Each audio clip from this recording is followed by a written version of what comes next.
Donc on va parler maintenant de la maison d'édition associative Couleur Corbeau. Bonjour Corbeau. Bonjour Christophe et bonjour à tous les auditeurs de Radio Plus. Vous êtes à la fois auteur et conteur pour la maison d'édition. Oui. Comment est née cette maison d'édition Couleur Corbeau ? Alors il y a d'abord eu la création d'une association qui s'appelle l'Arbre à Rêve, début des années 2000.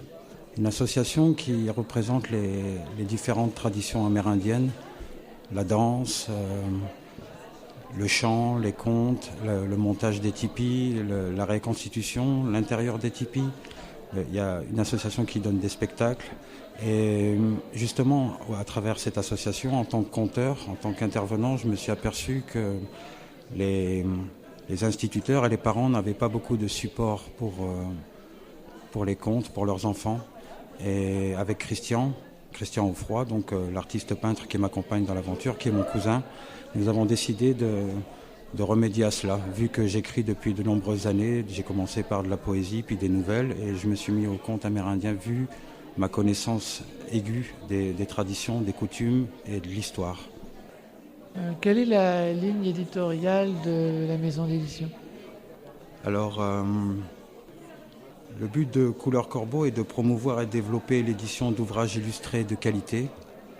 Nous avons à cœur d'initier les enfants au plaisir de la lecture, montrer que l'on peut interpeller les enfants avec un sujet et un graphisme différent de ce qui se fait actuellement. C'est la ligne primaire de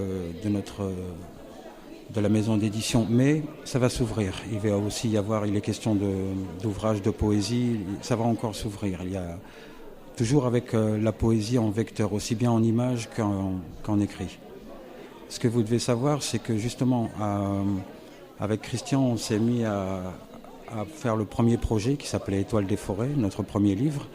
Et c'est nos propres compagnes qui ont décidé de créer la maison d'édition. Vu qu'on a été refusé pendant 1 an en envoyant notre ouvrage un peu partout, on nous a à chaque fois dit que ça manquait de couleurs. Effectivement, nous travaillons pour l'instant en monochrome et que le thème des Indiens n'intéresserait personne. Or, on s'est aperçu que ce sont là nos forces, justement, ce qui fait notre succès.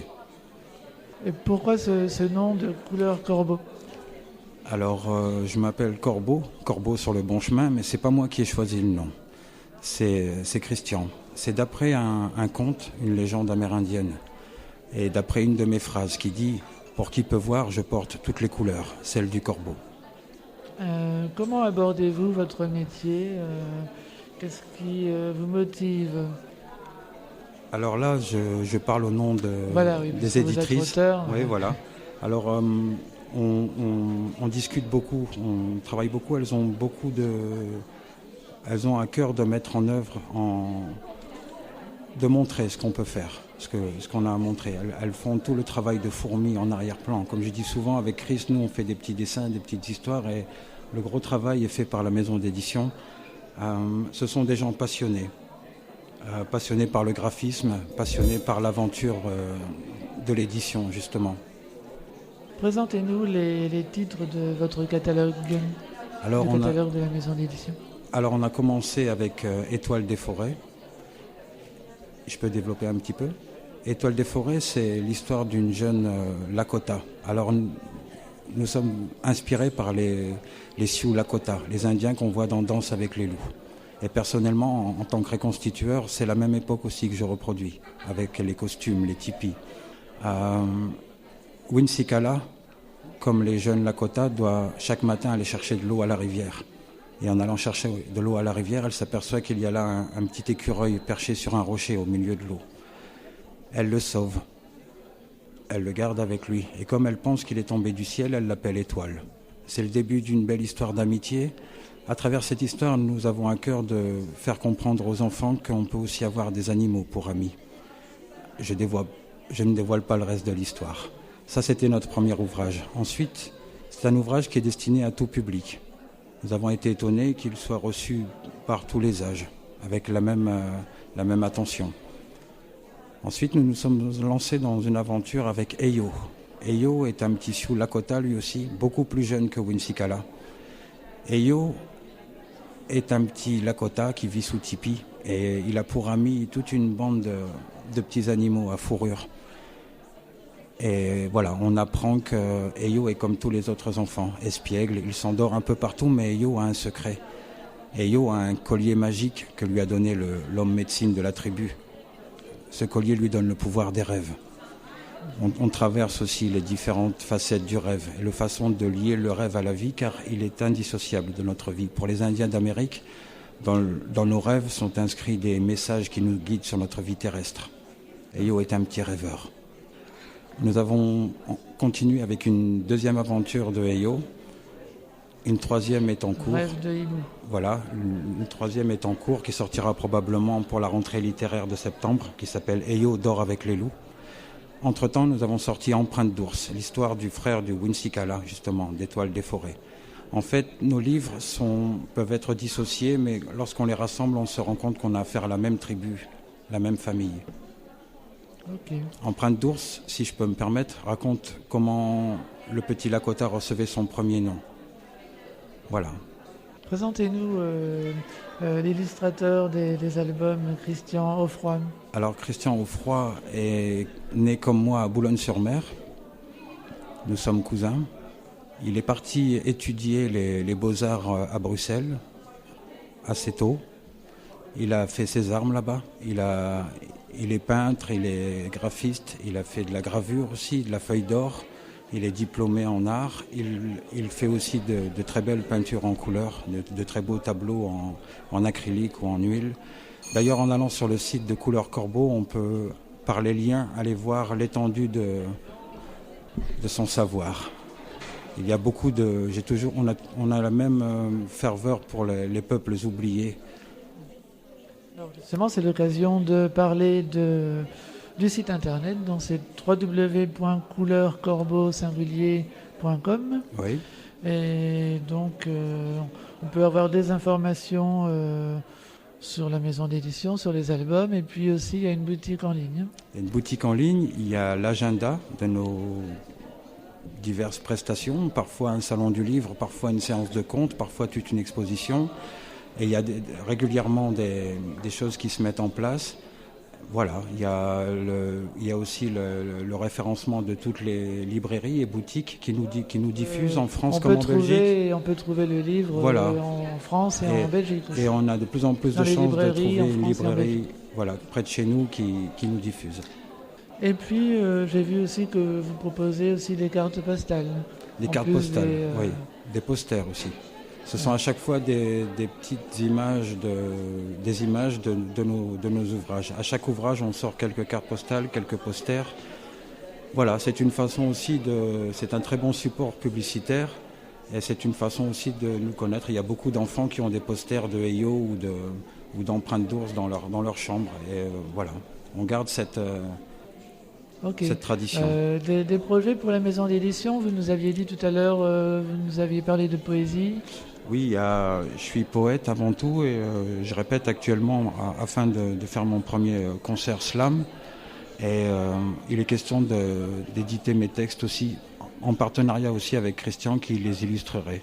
Nous sommes encore dans le projet. Il y a encore d'autres œuvres à sortir. Il y a Eyo dort avec les loups, la suite des Eyo. Et il y a aussi Œil d'aigle qui va sortir probablement en 2016, qui sera l'histoire de l'autre frère de Winsikala, donc du frère d'Empreinte d'ours.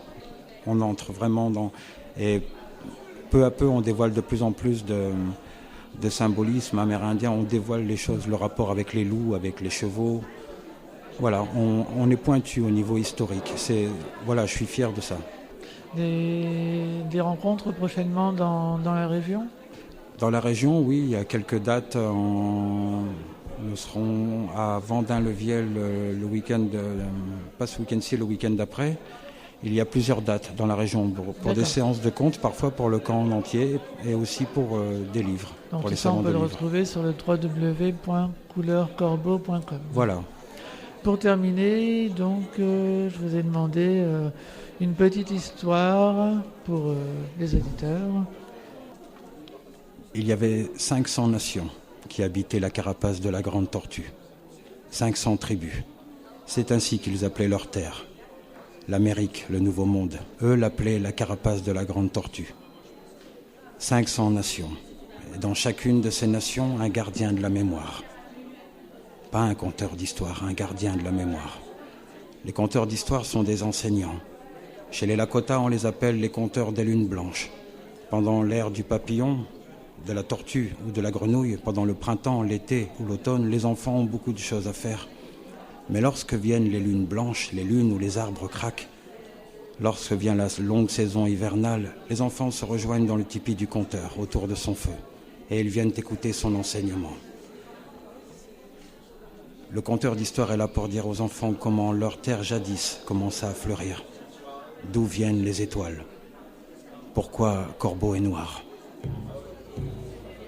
Le conteur d'histoire est toujours accompagné de son tambour. Le tambour est le premier instrument que l'on entend.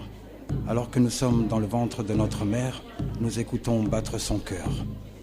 Les Indiens d'Amérique disent « le tambour connecte nos cœurs au cœur de la terre ». Il y a fort longtemps, la terre fut plongée dans les ténèbres. Les oiseaux tinrent conseil. Qui ira rechercher le soleil ? Napka, l'hirondelle, s'avança. Le pigargue, l'aigle pêcheur, la regarda et lui dit « Non, petite sœur, tu n'iras pas chercher le soleil. Tu es bien trop frêle, même si tu es rapide. C'est le grand corbeau blanc qui ira. » Corbeau se redressa. Il s'élança, il s'envola et il plongea dans les ténèbres. Corbeau ramena le soleil. Mais à son tour, il s'était brûlé le bec, les serres, les ailes, le corps et les yeux aussi. Le message du corbeau et de tous les animaux à pelage sombre est le même. N'ayons pas peur de nos ténèbres. N'ayons pas peur de notre intérieur. N'hésitons pas à plonger au plus profond de nous-mêmes pour nous trouver notre chemin, trouver notre soleil. Beaucoup d'entre nous sont allés loin pour se rencontrer. Beaucoup d'autres savent qu'ils sont là déjà, prêts à devenir ce qu'ils sont. C'est le message du corbeau, des loups, des ours, de tous ces animaux à plumage ou à pelage sombre. Le conteur pose des questions et parfois il donne des réponses. J'ai le temps pour une seconde petite histoire ? Partons maintenant chez le peuple Cherokee. Les Cherokees ont toujours été guidés par un sage et vieux chef. Il a toujours évité de faire couler le sang de son peuple. Les Cherokees avaient un secret. Dans la rivière qui entoure leur camp, ils avaient trouvé de l'or, le métal jaune qui rend fou les hommes blancs. Le vieux chef avait rassemblé son peuple. Il leur avait demandé de se taire. S'ils dévoilaient, alors les hommes blancs viendraient. Ils souilleraient la rivière et il leur dirait de s'en aller. Ils devraient quitter leur terre. Celui qui trahirait serait banni. À l'époque, il n'y avait rien de plus terrible que d'être banni par son peuple. Ça signifiait la mort. Alors le secret fut longtemps bien gardé. Et puis un jour, les éclaireurs revinrent affolés. Les prospecteurs arrivaient à une journée de cheval. Le vieux chef s'écarta de son peuple. Il voulait trouver une idée. Il voulait sauver la rivière, son peuple, sa terre, sans faire couler le sang. Alors, il s'écarta. Et il revint plus tard avec une idée. Il demanda à son peuple de le suivre. Et tous le suivirent. Du plus petit qui marche à peine, au plus ancien qui peine à marcher. Tous les Cherokees suivirent leur chef. Il les emmena au cœur de la forêt. Et là, il leur demanda de creuser. Et tous creusèrent. Ils creusèrent un long et large fossé pendant toute la journée. Le soir venu, lorsque vinrent les prospecteurs, afin de traverser la forêt, ils devaient d'abord reboucher ce fossé. C'est ce qu'ils firent. Ça leur prit toute la nuit. Si bien qu'au petit matin, ils n'avaient qu'une hâte, eux aussi, rentrer à leur camp pour se reposer. C'est ce moment-là qu'attendaient les Cherokees pour revenir creuser. Cette petite histoire en boucle, en cercle, dura presque 3 lunes. Un jour, un soleil. Un mois, une lune. Un an, un grand soleil. À la 3e lune, il arriva quelque chose de triste. Le vieux chef s'en alla rejoindre les étoiles. Et ce jour-là, son peuple n'eut pas le cœur à creuser. Alors, les prospecteurs eurent le champ libre. Ils pouvaient traverser la forêt. Mais au moment où ils la quittaient, au moment où ils apercevaient déjà cette rivière prometteuse, alors qu'ils allaient quitter la lisière, un arbre énorme s'abattit presque sur eux. Les prospecteurs dirent « Décidément, cette forêt est maudite. Après ce fossé qui se recreuse chaque jour, voilà que les arbres nous agressent, nous attaquent. Partons, chers amis, allons ailleurs trouver de l'or. Il y a bien d'autres rivières, d'autres montagnes où nous trouverons du métal jaune. » C'est ce que firent les prospecteurs.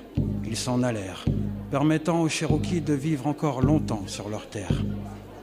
Ce que vous devez savoir, c'est qu'on a donné au grand arbre le nom du vieux chef qui était mort ce jour-là. Et ce vieux chef se nommait Sequoia. Maintenant que vous connaissez l'histoire des arbres géants, lorsque vous les approcherez, regardez-les. Rappelez-vous que leur nom vient d'un vieux chef, sage et pacifique. Le genre de personnage qui nous manque cruellement aujourd'hui. C'était l'histoire de Sequoia. Merci d'aimer les arbres. Eh bien, merci beaucoup, Corbeau. On peut vous retrouver avec l'équipe de la maison d'édition Couleur Corbeau ici à Ruralivre jusqu'à ce soir. Donc voilà, et puis je signale, je rappelle, le site internet de la maison, c'est www.couleurcorbeau.com. Merci beaucoup. Merci Christophe, merci à toute l'équipe et merci à tous les auditeurs de nous avoir écoutés. À très bientôt. Au revoir. Au revoir. Bonne journée.